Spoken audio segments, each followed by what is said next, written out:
Assalamualaikum warahmatullahi wabarakatuh. Kami dari kelompok 14 akan presentasi mengenai paper review yang berjudul Sentiment Analysis of Public Opinions on the McDonald's Boycott Movement using CNN and Word to Fact Feature Extraction dengan autor Joshua Pane, Hasmawati, dan Bunyamin tahun 2025 yang akan dipresentasikan oleh saya sendiri Ivan Wahyu Nugroho dengan NIM L01230068 dan teman saya Robi Septian Fajar dengan NIM L01231124 dan Siva Aulianisa dengan NIM L01231130. Kami memilih paper ini dengan alasan paper ini telah dipresentasikan dalam International Conference on Data Science and its Application atau ACODC tahun 2025. Kemudian kami memilih paper ini dengan alasan topik yang diangkat cukup menarik, yaitu analisis sentimen pada opini publik boykot McDonald's.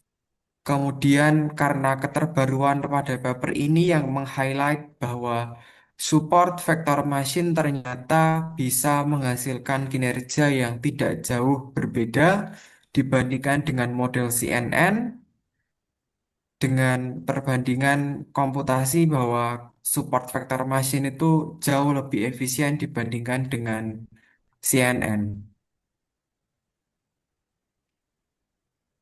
Permasalahan penelitian dalam penelitian ini adalah adanya permasalahan boykot secara global pada perusahaan McDonald's akibat sikap dan tindakan perusahaan di tengah ketegangan geopolitik Timur Tengah. Akibatnya McDonald's gagal mencapai target penjualan selama 4 tahun terakhir.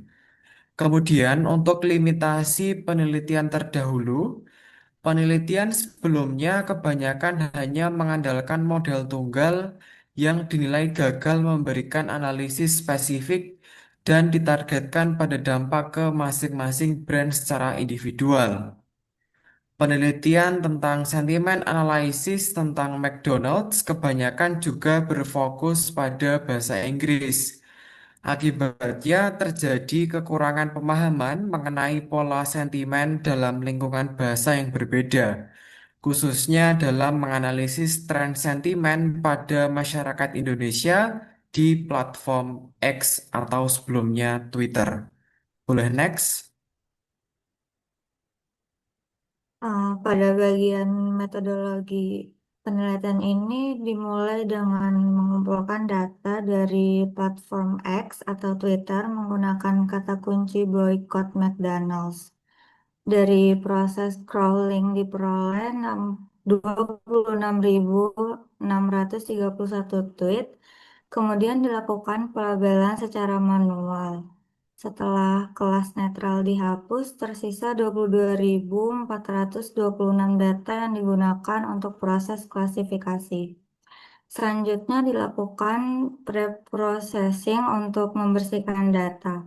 Tahapan yang dilakukan meliputi penghapusan URL, mention, hashtag, case folding atau mengubah semua huruf menjadi lowercase, stop word removal menggunakan library sastrawi dan tokenisasi.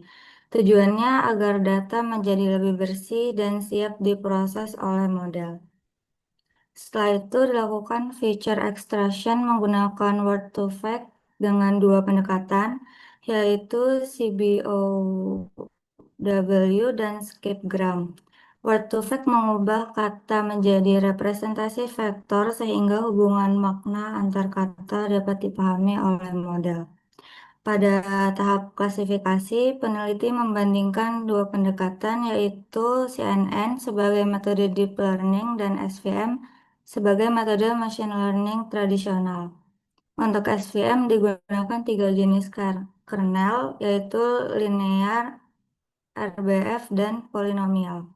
Kemudian, performa masing-masing model dievaluasi menggunakan metrik akurasi dan F1 score untuk menentukan model yang paling efektif dalam mengklasifikasikan sentimen terkait gerakan boykot McDonald's.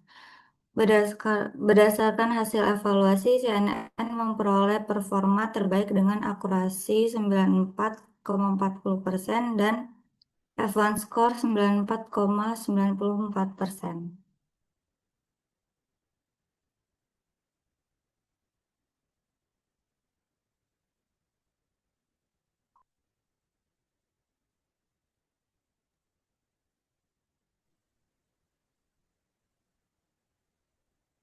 Boleh next.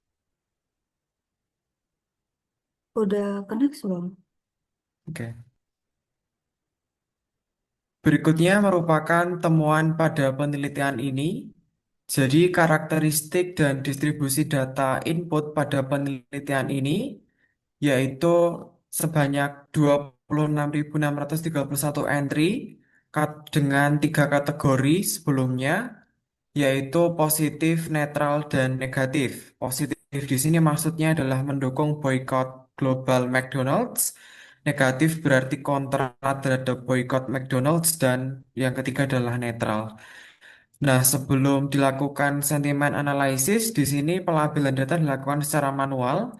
Setelah dilakukan penghapusan kelas netral, dataset akhir berjumlah 22.426 entry dengan rincian 56,71% adalah sentimen positif dan 43,28% lainnya merupakan sentimen negatif atau kontra boykot. Nah, kemudian di sini model berbasis neural network CNN mencetak kinerja tinggi dengan metrik evaluasi akurasi 94,40% dan F1 score 94,94%. CNN terbukti sangat efisien dalam menangani klasifikasi sentimen karena dapat mengekstrak fitur hierarkis secara mandiri dari data mentah. Kemudian menariknya di sini penelitian ini juga menggunakan model machine learning konvensional berbasis support vector machine pada kernel polinomial. Hasil metrik evaluasi yang diperoleh sangat mendekati dengan CNN sebelumnya. Jadi dengan menggunakan SVM berbasis kernel polinomial, hasilnya akurasinya adalah 93,75% dan F1 score 94,20%.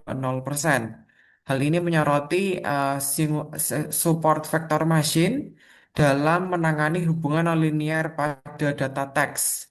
Nah, berarti di sini kita dapat menyimpulkan bahwa model machine learning konvensional berbasis SVM dengan kernel polinomial terkadang juga memiliki performa yang tidak kalah dibandingkan dengan model neural networks berbasis CNN yang memerlukan biaya komputasi yang lebih tinggi.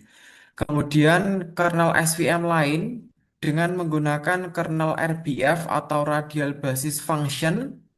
Hasil performanya cukup moderat dengan akurasi 80,82% dan F1 score 85,47%.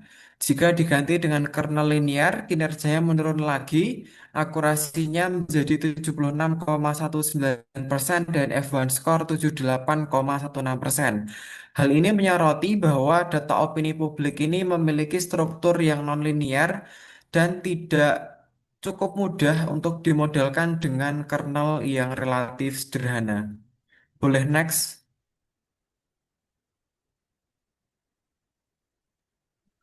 Selanjutnya untuk limitation and challenge-nya, yang satu ada binary classification, kelas netral yang dihapus dari dataset agar lebih seimbang distribusinya. Akibatnya model tidak mampu menangani opini publik yang bersifat ambigu atau netral, padahal dalam konteks nyata banyak tweet yang tidak bersifat ekstrim positif ataupun negatif. Yang kedua ada arsitektur model masih sangat sederhana.